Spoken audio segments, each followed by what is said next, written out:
Doctor Kushwaha, जो chocolate के जो साइड इफेक्ट्स हैं उसको लेकर के अमेरिका जैसे देश में आप चॉकलेट निर्माता के खिलाफ कोई कानूनी कार्रवाई नहीं कर सकते हैं। उन्होंने इमरजेंसी यूथ ऑथराइजेशन का एक सीड ले लिया है।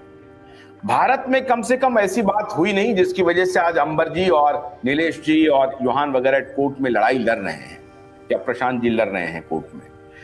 तो डॉक्टर कुशवाहा, यहां पे ये कौन सा गैंग है, थोड़ा आप फोकस करेंगे क्योंकि आप उस फ्रेटर्निटी से हैं। उस फ्रेटर्निटी का, आपके फ्रेटर्निटी का कितना रोल है, कितना रोल है कि जिसका कोई क्लिनिकल ट्रायल नहीं हुआ वो ट्रायल रोल आउट हो रहा है, वो ट्रायल रोल आउट हो रहा है, तो उसमें डॉक्टरों की कोई भूमिका है या बिल्कुल जीरो भूमिका है? तेरा ये कौन? डॉक्टरों की भूमिका बिल्कुल बनती है और हर लेवल पे बनती है, चाहे वो एक इंडिविजुअल लेवल पे हो, चाहे वो इंस्टीट्यूशन लेवल पे हो, चाहे वो ऑर्गेनाइजेशन लेवल पे हो, किसी कमेटी में या किसी प्रोफेशनल ऑर्गेनाइजेशन का हिस्सा हो। तो इसमें हर लेवल पे एक डॉक्टर की भूमिका बनती है। जैसे कि अब मान लीजिए IMA का भी आप एग्जांपल लीजिए, जिन्होंने अभी अभी थोड़े दिन पहले ही अभी इसी चीज के ऊपर काफी बड़ा एक एडवाइजरी निकाला है, लिख दिया उन्होंने, आपको पता है। तो ये कहने का मतलब ये है कि अब वो कौन सा साइंस फॉलो कर रहे हैं, कौन सी डेटा फॉलो कर रहे हैं, ये समझ नहीं आता। कि सिमिलरली ऐसी और भी संस्थाएं हैं, और भी कमेटीज हैं, चाहे वो एंटागी रही हो, चाहे वो आपका कोविड कंट्रोल जो कमेटी रही हो, और उनके चीफ लोग भी हैं। और वो लोग भाई आखिर सबका रोल है कि आखिर हमने जो पॉलिसी अडॉप्ट करनी है उसका कोई एक साइंटिफिक बेसिस, एक कोई एविडेंस बेस होना चाहिए ना, कि जब आप रिकमेंडेशन कर रहे हैं। तो कुछ हद तक उन्होंने अपने ड्यूटीज का कुछ जगह पर पालन भी किया। मैं ये नहीं कहता कि पूरी तरह से उन्होंने नहीं किया।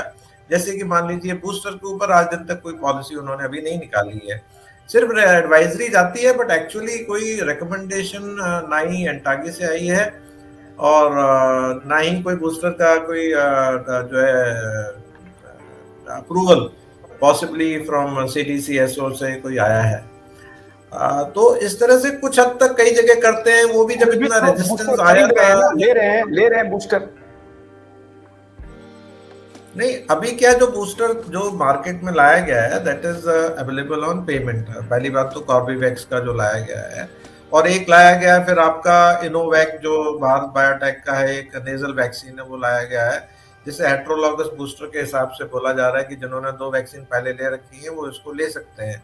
लेकिन ये सब अभी भी प्राइवेट सेंटर्स पे उपलब्ध है, वो भी ऑन ओन पेमेंट।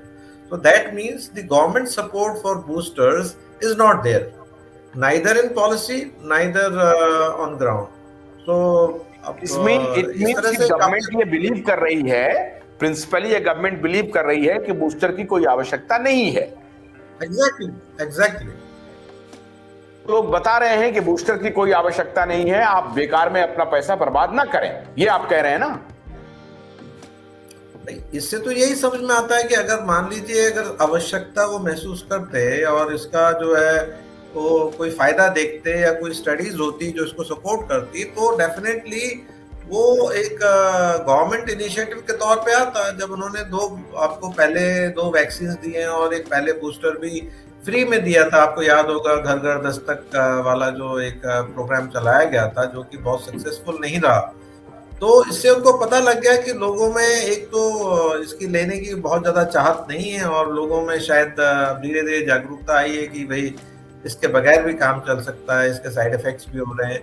तो इसके कारण अब उसको गवर्नमेंट सपोर्ट भी धीरे धीरे विड्रॉ हो रहा है, नहीं जा रहा है, ना ही उसको कोई बहुत ज्यादा तवज्जो दी जा रही है। हाँ, as a matter of routine advisories are being issued, and जो लेना चाहते हैं वो बहुत कम लोग ले रहे हैं, जो नहीं लेना चाहते वो नहीं ले रहे हैं।